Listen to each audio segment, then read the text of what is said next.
The case I had was Baker v. Carr. The two sides, Charles Baker was a resident of an up-and-coming urban area in Tennessee. He had a problem with the apportionment of Tennessee's legislative districts. Joe Carr was the Secretary of State in Tennessee and was being brought because he was in charge of apportionment in the state of Tennessee.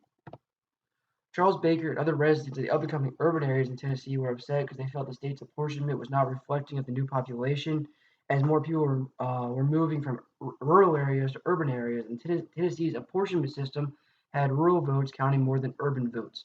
Baker's argument was also stating that the 14th Amendment, in the 14th Amendment, the Equal Protection Clause states that every vote should be counted the same, and Tennessee's was not reflecting that. The question the Supreme Court had was if they had jurisdiction over questions of legislative apportionment, and was the state of Tennessee violating their state constitution by having some votes carry more weight than others based on location of residence. The facts of the case.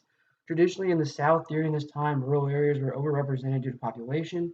For this case, the Supreme Court did not like to intervene on apportionment cases, as they called it, a political thicket, succeeding Colgrove versus Green in 1946.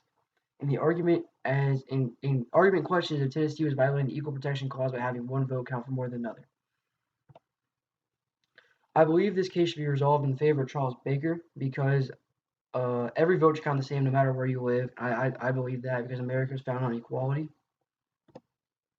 The Supreme Court ruled in this case. There was a decision 6-2 in favor of Baker. Justice Douglas, Clark, and Stewart filed separate concurring opinions, and Justice Frankfurter, joined by Justice Harlan, dissented. Justice Brennan wrote in his majority opinion that the majority of the court concluded that the state of Tennessee was violating the Equal Protection Clause that is granted under the 14th Amendment by diluting residents' votes.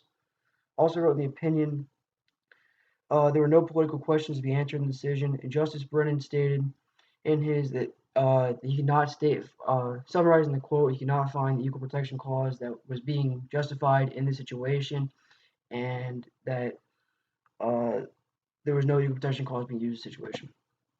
Impact of Baker v. Carr, it allowed federal courts to redraw congressional districts, which helped dilute voting and reduce diluting of vote, and also reduce the amount of gerrymandering and voter suppression that was taking place during the time, especially in the South. The ruling also made it possible for the Supreme Court to take cases that was based on apportionment. Chief Justice Warren called it the most valid decision he had ever had while serving on the court. The ruling also justifies one person, one vote, saying such impacted cases such as Westbury v. Sanders and Reynolds v. Sims. Two cases that compared were Westbury v. Sanders. James Westbury lived in a congressional district in Georgia that was 2 times bigger than the others. It argues that they're bigger, they deserve more representatives, and his vote is debased. The decision was 6-3 for Westbury. Reynolds v. Sims, where voters in Jefferson County, Alabama, challenged the apportionment of the state's legislature. The question was, did Alabama's apportionment scheme violate the 14th Amendment Equal Protection Clause? The decision was 8-1 in favor of Alabama's system. The meme, I got a meme picture to remember, and then at the bottom, Baker v. Carr, both words have an R. It doesn't matter where they are in the word, they have the same value. And then here's We're Excited. And then